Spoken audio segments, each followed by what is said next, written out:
Today we're going to be discussing a popular subject. I know everyone's been waiting for this one, the driver. But how could we talk about the driver without understanding the difference between that and the iron?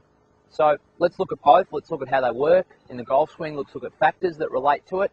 Then hopefully you'll be able to understand how to use your driver to maximum effect. So it's a potential weapon for you in your golf rather than being something that puts you in the trees and behind the trouble.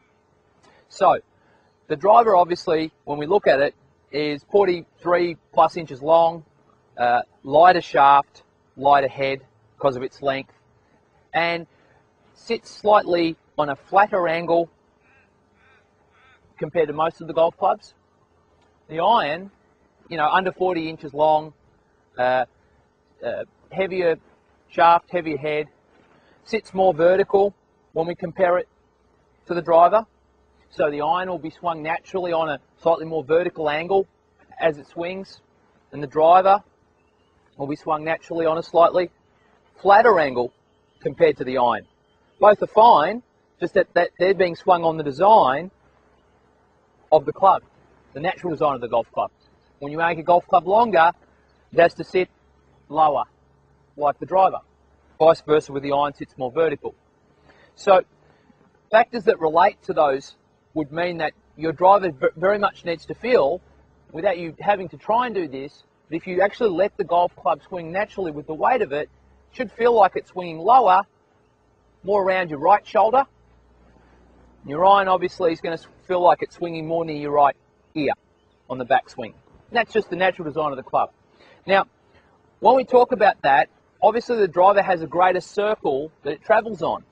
So if I dress this golf ball here, and I've got my iron and my driver, as I come down into release, my driver has to feel like it releases earlier to get to be square when the ball leaves, versus with my iron, if I release that at the same time, it would be pointing to the left when the ball left, which would produce me a hook. So the iron's going to feel like a later release for most golfers, and the driver is going to feel like a lot earlier release. Now, what a lot of golfers tend to do is feel a later release for their driver, which in turn doesn't give any time, or their body isn't strong enough to be able to square the golf club face up for when the ball leaves. So your driver's going to feel like somewhere outside your right foot, the club starts to uncock and starts to roll and square up to your body to produce a straight shot. Your iron's going to probably feel like somewhere near your right foot, or even for those very advanced dynamic players, inside your right foot before it uncocks, rolls and squares up into the correct impact. So feel that. An earlier release with the driver. Now obviously too early, you'll hit a hook shot. Too late, you'll hit a slice. Work it out. Experiment. That's the trick. Same with your iron. Driver, you hit the ball more shallowly as you strike because of the flatter plane.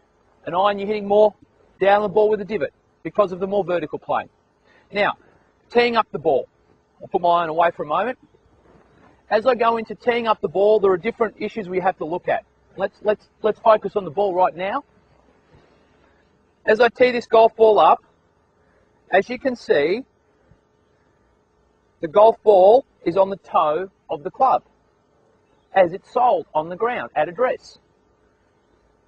If I go to impact, because the golf ball's in the air and I addressed it on the toe, you'll notice it's in the sweet spot as I make impact.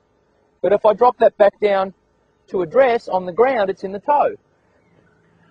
So what we need to understand is that at my classic address condition, the golf club is soled and the golf ball's in line with the toe of the golf club. As I swing to the top and smoothly come down into impact, you'll notice that the golf club sweet spot is in line with the ball as the golf club is raised in the air. That's what we're looking for a square separation of sweet spot and club face and ball. Now as I go through my routine again and put the ball on the tee for a shot, I'll show you how this is done.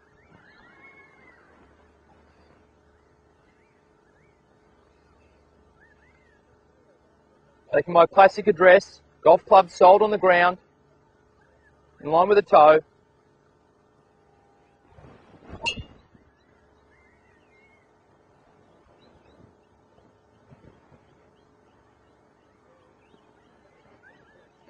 So let's summarise today. The drive is going to feel different to an iron, and you're going to be able to improve your driving if you understand these points. The driver shaft is flatter and longer. Therefore, the angle that the golf club is swung on is more on my right shoulder than over my right ear. As I swing down, it's going to retain that angle. As I release the golf club, it's going to start to uncock and release earlier than what it would for an iron because the club shaft is longer and takes longer to get to impact.